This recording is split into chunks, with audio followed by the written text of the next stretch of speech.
Assalamualaikum warahmatullahi wabarakatuh. Pada video kali ini kita akan membahas latihan soal dan jawaban pelatihan pintar Kemenak yang berjudul Penyusunan Bahan Ajar Berbasis Media. Yuk disimak. Selanjutnya kita akan mengerjakan latihan 3.1.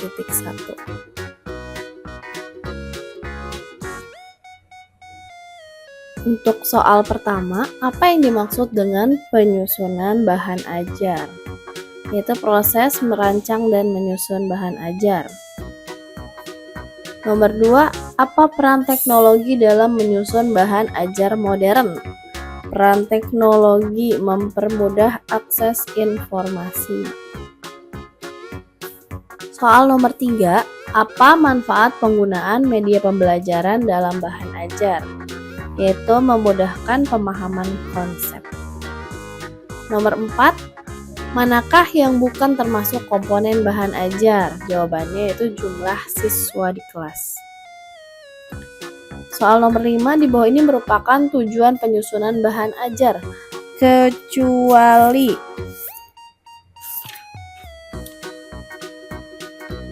menggantikan peran guru.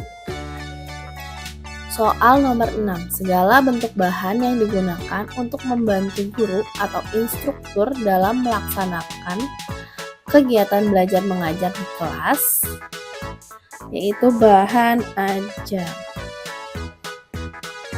Soal nomor 7, langkah pertama dalam penyusunan bahan ajar adalah menyusun materi pembelajaran.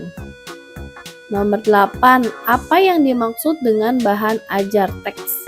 Yaitu materi tulis atau teks yang digunakan dalam pembelajaran. Nomor 9, di bawah ini merupakan bahan ajar teks kecuali web based. Soal nomor 10, mengapa penyusunan bahan ajar penting dalam pendidikan? Yaitu untuk memfasilitasi proses belajar mengajar. Ya, kita lihat selesai ujian. Apakah Anda yakin? Bismillah. Alhamdulillah dapat 90. Selanjutnya kita akan mengerjakan latihan soal 3.2.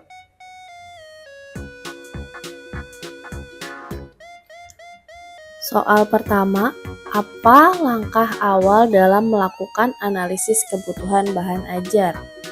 Yaitu mengidentifikasi tujuan pembelajaran dan kebutuhan siswa. Soal nomor 2, mengapa penting melakukan analisis kebutuhan bahan ajar sebelum pembuatan materi pembelajaran? Karena agar bahan ajar dapat memenuhi kebutuhan siswa dan tujuan pembelajaran.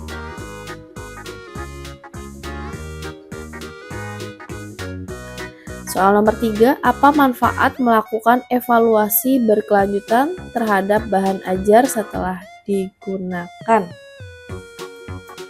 Agar bahan ajar dapat terus diperbaiki dan disesuaikan dengan perkembangan kebutuhan siswa. Nomor 4, bagaimana langkah-langkah umum dalam melakukan analisis kebutuhan bahan ajar? Yaitu identifikasi tujuan pembelajaran dan kebutuhan siswa, lalu dipilih metode pengajaran. Soal nomor 5, apa yang perlu diperhatikan saat mengidentifikasi kebutuhan siswa dalam analisis kebutuhan bahan ajar? Yaitu memahami gaya belajar siswa dan kebutuhan belajar mereka. Nomor 6, mengapa penting melibatkan para pengajar dalam analisis kebutuhan bahan ajar? Agar pengajar dapat memberikan wawasan tentang kebutuhan siswa dan proses pembelajaran. Soal nomor 7, apa yang dimaksud dengan analisis kebutuhan bahan ajar? Penelitian untuk menentukan kebutuhan siswa dan tujuan pembelajaran. Nomor 8, apa yang dapat menjadi sumber informasi utama dalam melakukan analisis kebutuhan bahan ajar, yaitu kurikulum nasional dan kebijakan sekolah.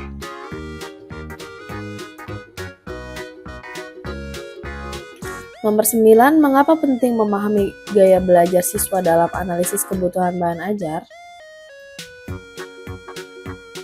Agar bahan ajar dapat disesuaikan dengan kebutuhan dan referensi belajar individu.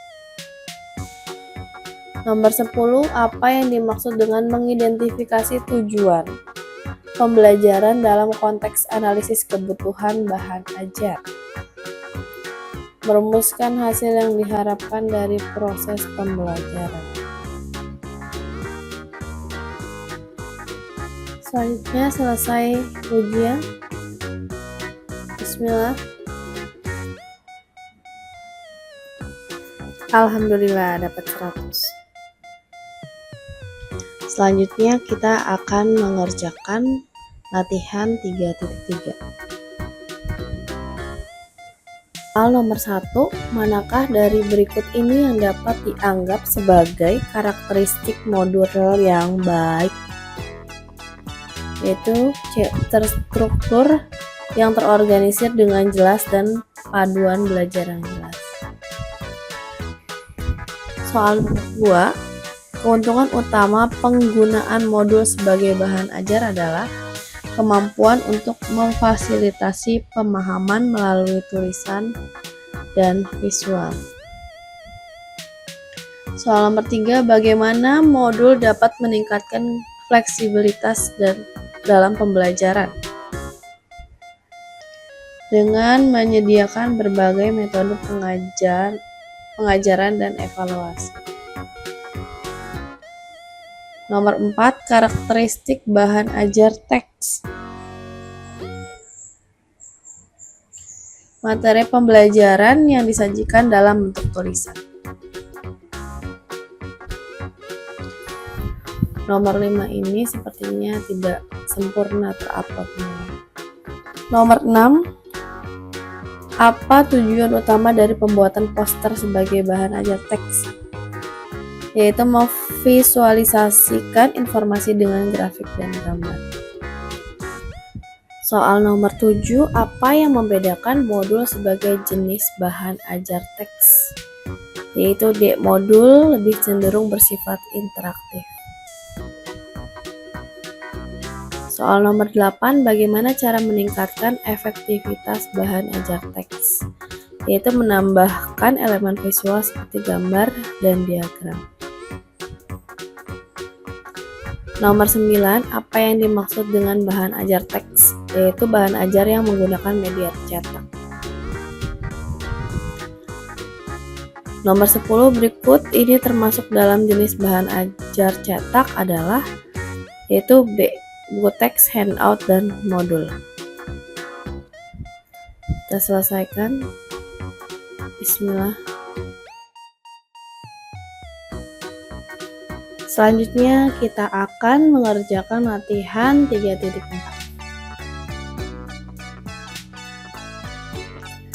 Soal pertama, format file apa yang umumnya digunakan dalam flipbook digital? Yaitu PDF. Soal nomor 2, apa fungsi utama flipbook dalam presentasi digital? Menyajikan animasi halaman dan slideshow. Soal nomor 3, apa yang dimaksud dengan flipping dalam flipbook? Yaitu animasi perpindahan halaman. Nomor 4, apa yang dimaksud dengan page turning effect dalam flipbook? Yaitu efek perpindahan halaman seperti buku fisik. Soal nomor 5, dalam membuat flipbook atau slideshow desain pada Canva, kita bisa menggunakan desain yang sudah ada di proyek pada Canva. Nomor 6, apa nama aplikasi di Canva yang fungsinya untuk membuat desain bahan ajar flipbook? Yaitu Heizen Flipbook. Nomor 7, salah satu aplikasi yang dapat digunakan untuk membuat bahan ajar flipbook adalah Canva. Nomor 8, apa yang dimaksud dengan flipbook?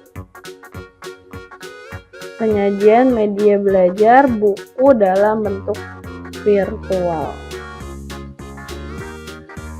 Nomor 9, apa jenis konten yang dapat dimasukkan ke dalam flipbook? Yaitu gambar, teks, dan multimedia. Soal nomor 10, setelah kita masuk pada halaman tampilan Canva, apa yang harus kita pilih untuk menuju ke flipbook? Yaitu ke template. Selanjutnya, bismillah, selesai ujian.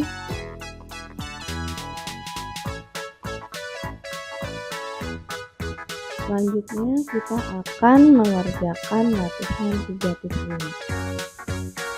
Soal pertama, apa fungsi utama dari efek visual dalam komik pembelajaran? Yaitu meningkatkan daya tarik. Nomor 2, langkah apa yang perlu dilakukan setelah membuat storyline? Itu C, membuat sketsa tata letak. Nomor 3, apa manfaat menggunakan Canva dalam pembuatan bahan ajar komik? Mempermudah proses desain. 4, mengapa penting memberikan narasi yang jelas pada setiap panel komik pembelajaran? Yaitu memudahkan pemahaman konsep. Nomor 5, mengapa penting menyesuaikan warna dominan pada komik pembelajaran? Yaitu menarik perhatian pembaca. Nomor 6, bagaimana langkah awal dalam pembuatan bahan ajar komik pembelajaran? Mengumpulkan materi pembelajaran dulu. Nomor 7, bagaimana cara menyusun panel komik agar alur cerita mudah dipahami? Mengatur urutan panel dengan logis.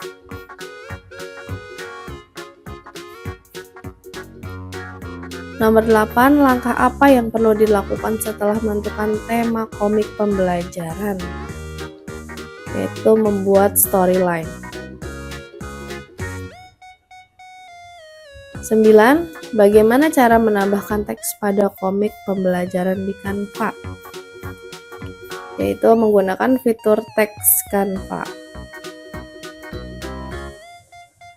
10, apa kegunaan menentukan tema pada pembuatan komik pembelajaran? Mempermudah proses pembuatan. Kemudian selesai ujian, bismillah. Selanjutnya kita akan mengerjakan latihan 3.6. Soal pertama, bagaimana peran multimedia dalam pembuatan bahan ajar hipermedia? Meningkatkan interaktivitas dan memahamkan konsep. Nomor 2, bagaimana cara mengoptimalkan aksesibilitas dalam bahan ajar hipermedia? Yaitu dengan menyediakan teks alternatif untuk media non-teks.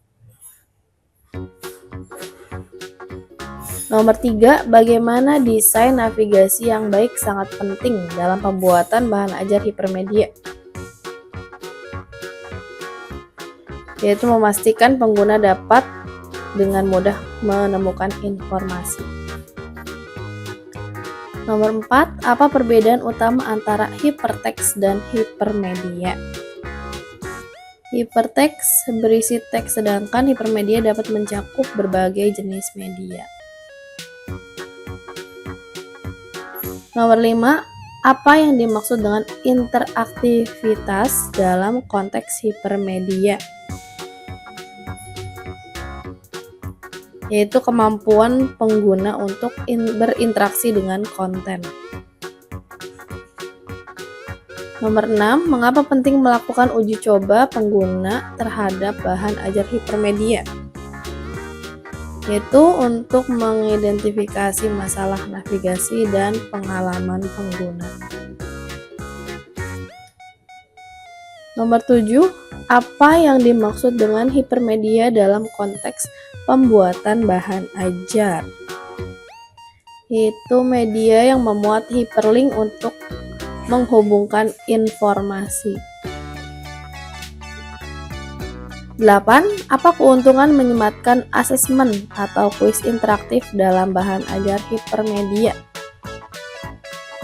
Yaitu untuk mengukur pemahaman pengguna terhadap materi. 9.